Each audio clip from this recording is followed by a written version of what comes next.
Hello and welcome to our event today on deepening economic and monetary union.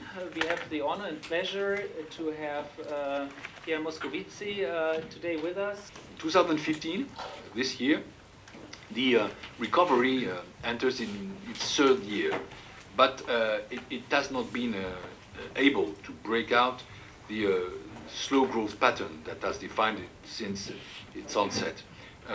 Adjustment mechanisms remain weak.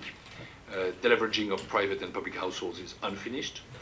Very low inflation is making debt reduction and the adjustment of related prices more difficult. We'll see what the decisions of the ECB will be this week. Employment growth has been too weak to lower unemployment significantly. Low investment has been a key reason for the euro area's weak growth. Investment is still about 15%. Below its pre-crisis peak. And saying that, that also says what this commission is commission of the last chance. We cannot go on with that, or else the European project will be threatened and rejected. The crisis has exposed how demanding it is for member states to belong to EMU in terms of national policies. The rebalancing of growth in the monetary union is possible only if structural reforms are implemented, and member states find it, must also acknowledge that, hard to do, and the Union as a whole has also found hard to encourage in an effective manner with the right sticks and carrots. We have more sticks than carrots until now, and rabbits prefer carrots.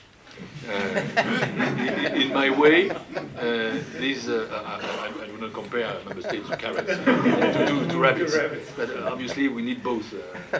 I think the first priority would be to modernize our economic and maybe social model. Modernizing does not mean that you have to change everything, but my experience as Minister of Treasury and Minister of Finance was that the economic coordination was very weak and that we talked much more about other things than about the economic convergence. I think we have to define a new method where we have a European growth strategy that is approved by the member states in the Eurogroup under the control of the European Parliament, and that is then compulsory for all the member states. That does not mean that you should have a one-size-fits-all growth agenda. I do not share your confidence that the danger is behind us. Your speech sounded to me strikingly like speeches given by Bernanke and others in 2007.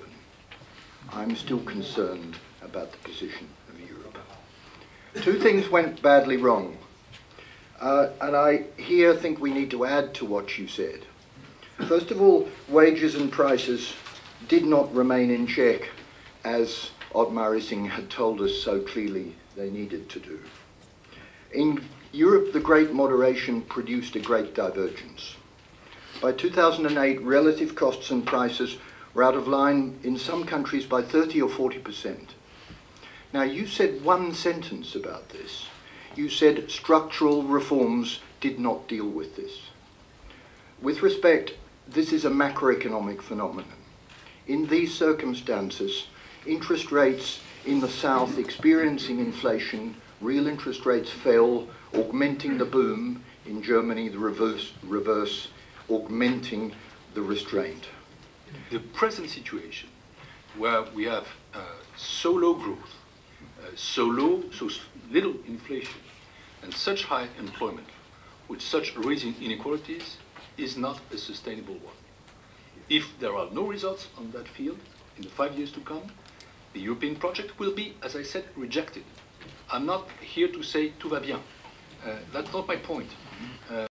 David, you said very much Germany needs to change and so on, but I think I'm much more with the Commissioner that we need some European institutions to fix things. I mean, to ask from a German decision maker to take decisions that are completely different, that's a very tough call. While actually calling for some common institutions, I think is a much different matter. And there the question comes in, what kind of treaty change do we need to actually get that, and who's actually refusing that treaty change and who is not refusing that treaty change? And then we have a very different debate.